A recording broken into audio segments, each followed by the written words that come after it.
വാർത്തയിലേക്ക്. കണ്ണൂർ രാമന്തളിയിൽ മഹാത്മാഗാന്ധി പ്രതിമ തകർത്തു. മഹാത്മാ മന്ദിരത്തിന് മുന്നിൽ സ്ഥാപിച്ച ഗാന്ധി പ്രതിമയ്ക്ക് നേരെയാണ് അക്രമം നടന്നത്. വിശദാംശങ്ങൾ ബിജീഷ് ഗോവിന്ദൻ നൽകും. ബിജീഷ്, എപ്പോഴാണ് ഈ അക്രമം ഉണ്ടായത്? ആരാണ് പിന്നിലെന്ന് സൂചന ലഭിച്ചിട്ടുണ്ടോ പോലീസിന്?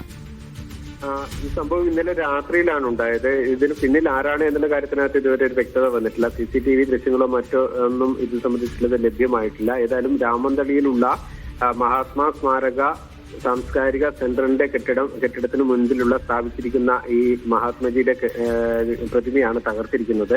പ്രതിമയുടെ മൂക്കിൽ ഭാഗം അടിച്ചു തകർത്ത നിലയിലാണ് കണ്ടെത്തിയത്. ഇന്നലെ തന്നെ പയ്യന്നൂരിന്റെ പല മേഖലകളിലും ഇത്തരത്തിലുള്ള പല അക്രമ സംഭവങ്ങളും അരങ്ങേറിയിരുന്നു. ഇന്നലെ പയ്യന്നൂർ മുങ്ങത്ത് അവിടെ നഗരസഭയിലെ 44-ാം വാർഡ് UDF സ്ഥാനാർത്ഥിയുടെ ബൂത്ത് കമ്മിറ്റി ഓഫീസ് ഒരു സംഘം ആൾക്കാർ അടിച്ചു തകർത്തിരുന്നു. ഇത് CPM പ്രവർത്തകരാണ് എന്നുള്ളതാണ് കോൺഗ്രസിന്റെ ആരോപണം. അതുപോലെ തന്നെ ഈ മേഖലയിലുള്ള 2 CPM പ്രവർത്തകരുടെ പേര് ചൂണ്ടിക്കാണിച്ചുകൊണ്ട് UDF ബൂത്ത് ഏജന്റും അതുപോലെ തന്നെ UDF പ്രവർത്തകരും പയ്യന്നൂർ പോലീസിൽ പരാതി നൽകിയിട്ടുണ്ട്. ഈ ഗാന്ധി പ്രതിമ തകർത്ത സംഭവത്തിലും ഗാന്ധി കൾച്ചറൽ സെന്ററിന്റെ പ്രവർത്തകർ പയ്യന്നൂർ പോലീസിൽ പരാതി നൽകിയിട്ടുണ്ട്. 2 സംഭവങ്ങളിലും ഇപ്പോൾ പയ്യന്നൂർ പോലീസ് അന്വേഷണം നടത്തുകയാണ്. ദിവ്യ.